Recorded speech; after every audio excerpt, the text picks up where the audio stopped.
I said earlier, we can also do and actually conduct searches within Google Vault.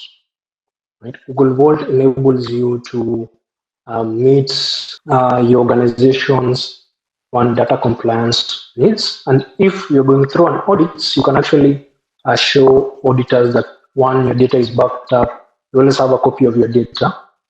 And you can even use it for extraneous circumstances where your legal department is embroiled in a case where you can actually export data containing certain metrics. For example, I actually know a client that we have helped pass an audit using Google Vault. To access Google, you need to either access it from vault.google.com or from within the admin console.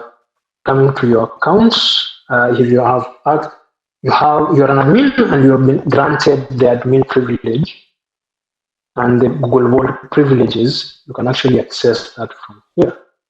This does open now the Google Vault interface. And from here, you can see you can set retention, you can do a matter. Matter now is the data that a matter helps you do things such as search, can set retention holds and do audits. And you also have your reports. Reports are now the activities, will give you the activities that user A did and what they actually did within Google Vault. One, so for this example, I want to conduct a search, right, of any email that has been sent within our organization containing the word confidentiality. Before I do that, I will first need to create something, a matter. So once I create a matter, I can give it a custom name. Now, this is, now here you now need to select the service or the Google Workspace service that you want to conduct searching. So it will be Gmail. I want all data within my organization. Specific accounts? No, I want all accounts.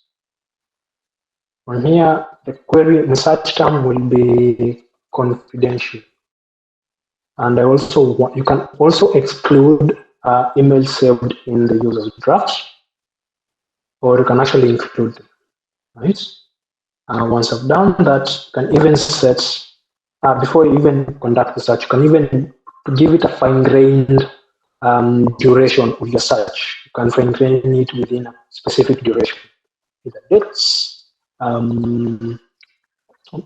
for as long as possible, as long as the data was applied retention policies and holds. But I don't want to do that. I can just do a full organization search of the word confidential. Now, my search will give me now the different results.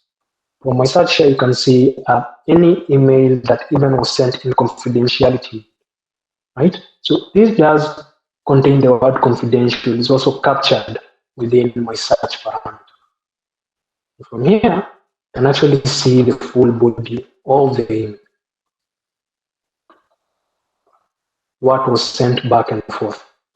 And yes, this user is an active user. This is me who sent the email. And come here to another person, Vincent.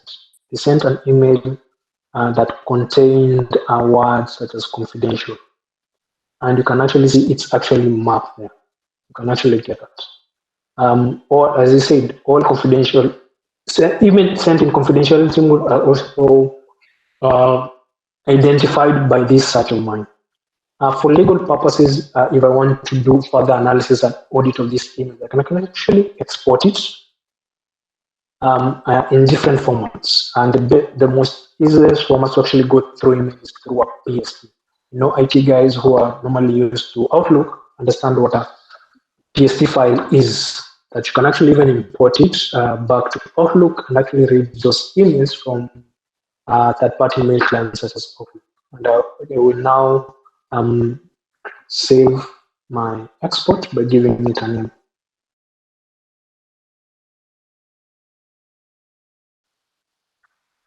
My export is in progress. Once done, I can allocate my export from here. And through the number of emails that do contain that, word confidential, it does take some time to process that data exports. And once done, I will be notified I can actually even download it. While it processes, we can view the completion of that data exports, and now I can download it as a zip file and then unzip the file and get my PSD files of all emails, chats, of all emails that contain the word confidential.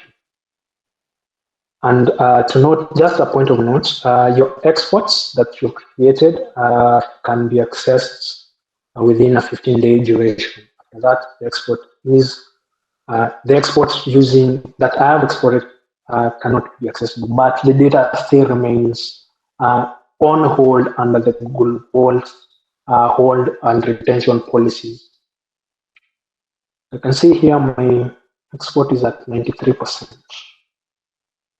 And the count of emails as per now is actually 370 emails containing the word confidential. All right, so my export is ready for download.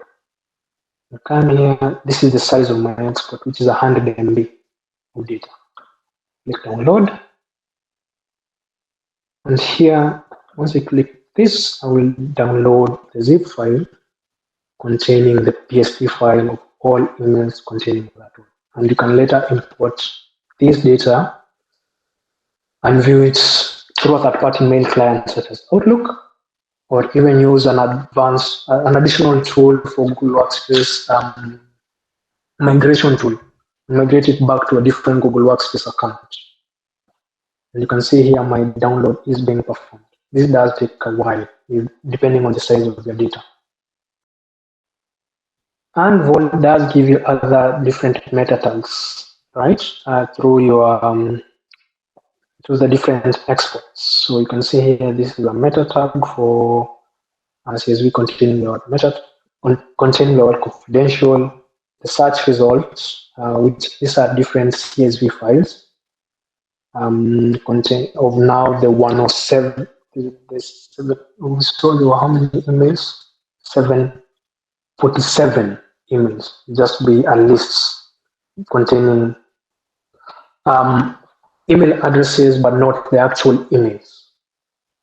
It just contains the message headers and the subjects, but not the actual emails. The actual emails are within the zipped file, which is saved as a PSD file.